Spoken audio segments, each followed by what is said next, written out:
Soul is a very unique character in the Warriors world. He's undeniably an antagonist, but he doesn't have nearly as large of an effect on the world as some other antagonists, never rises to power through either literal strength, the formation of an army, or taking up some position of power in the clans, and also never serves as the primary antagonist of any arc or even book, as he only appeared sparsely through the latter half of Power of Three and a single book in Omen of the Stars, followed by an origin story in the SkyClan manga series.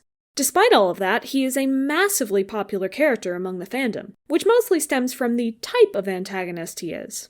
Among the Tiger Stars, Hawkfrosts, and Darktails, Soul is unique because of his methods of getting what he wants. Fighting is rarely, if ever, something he gets involved in. He prefers to use his words to manipulate other cats into keeping him safe, trusting him, or taking actions against their own interests.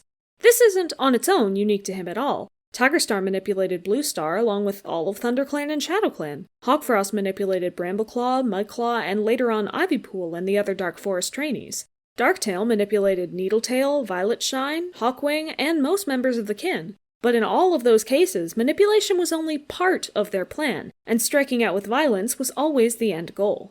Soul, meanwhile, tries to avoid fights when at all possible. The concept of the master manipulator who makes events play out exactly the way he wants and tears the protagonists apart without ever lifting a claw to stop them himself is quite appealing. The strongest of warriors wouldn't be able to stop someone who they don't ever think to fight. With that said, Soul's execution doesn't make him a master manipulator so much as it makes him out to be a petty and sometimes stupid, selfish cat who does whatever he wants to do with little thought given to the consequences. Ultimately, especially in the context of Power of Three, and depending on your perspective, he is either a waste of potential or a waste of time.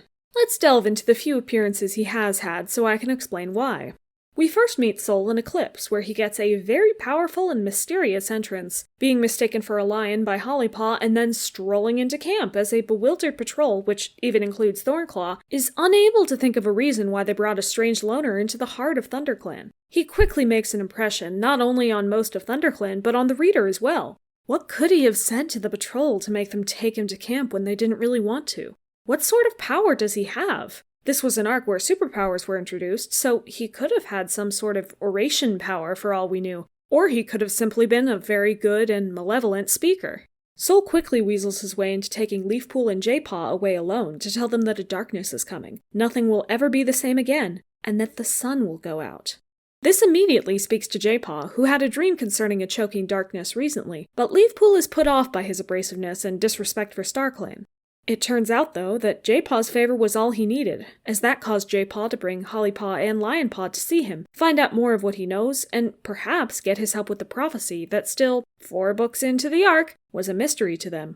Soul's lies have already, at this point, given him access to one of the most powerful and well-kept secrets around the lake at the time. Soul being a confidant or mentor to the 3 could have made for the foundations of a really good story, but unfortunately this is about as far as it went.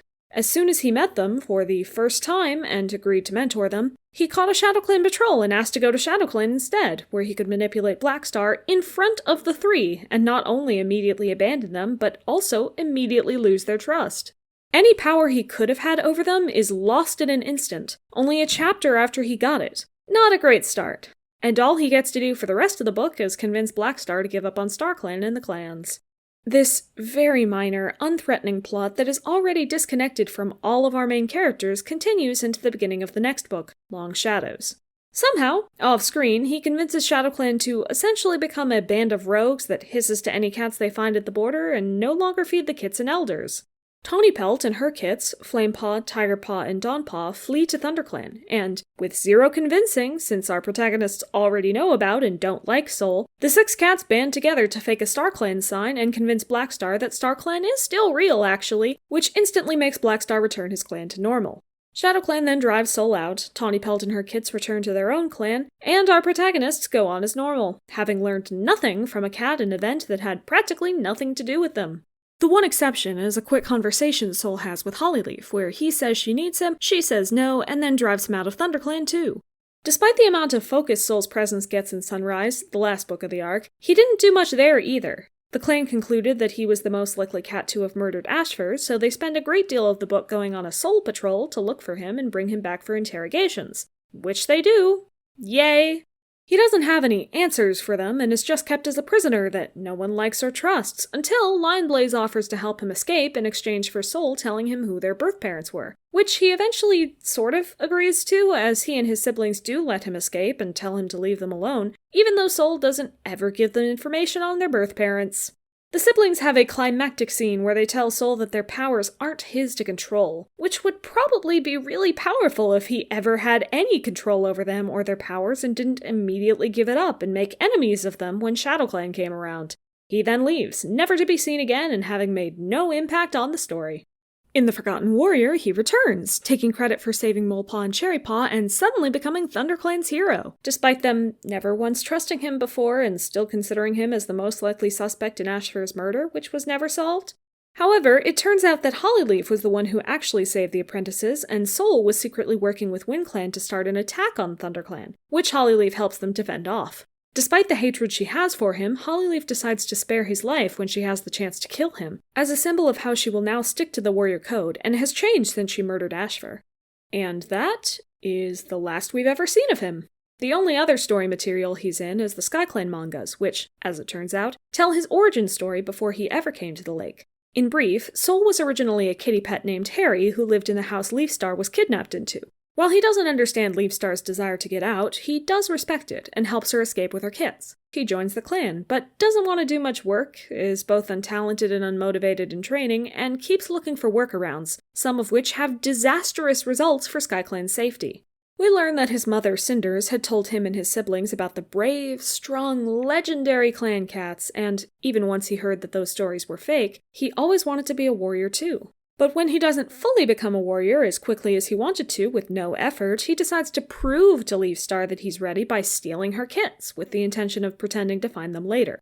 However, his plan is discovered and Leafstar banishes him, an act so horrendous that he went on to manipulate the clans out of spite for the clan who wouldn't accept him. This is a pretty horrendous backstory for Soul to have. It makes him out to be stupid, lazy, untalented, impulsive, and someone who hates the clans out of petty vengeance after he was banished for an obviously wrong, intrusive, and dangerous decision.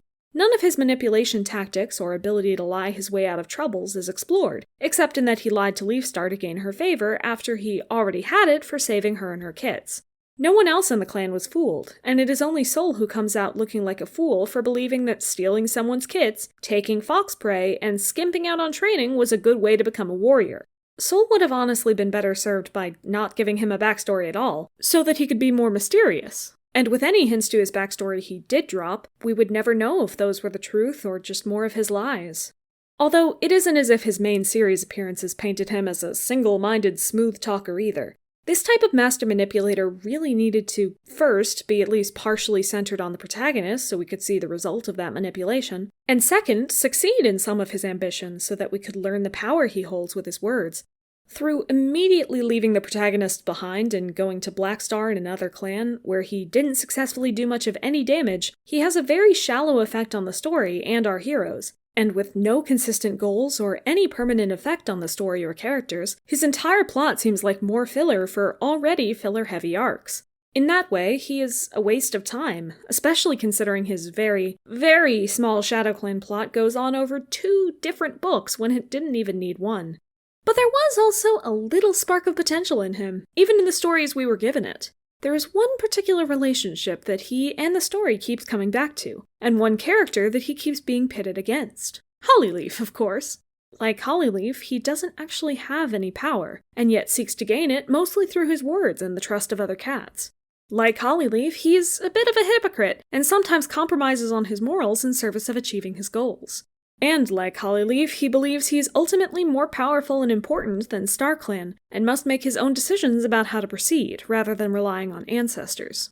Soul doesn't care about or follow the warrior code, which would make Hollyleaf feel superior to him. But what about when she became a murderer, and went against the code herself? Even if he wasn't the real culprit, Soul was nearby when Ashfur's murder happened, and being a loner, he certainly could have wandered over and seen what happened. What would Hollyleaf do then, finding herself morally inferior to and even similar to a Tom who tore ShadowClan apart and stands for everything she thought she didn't? How would she confront that?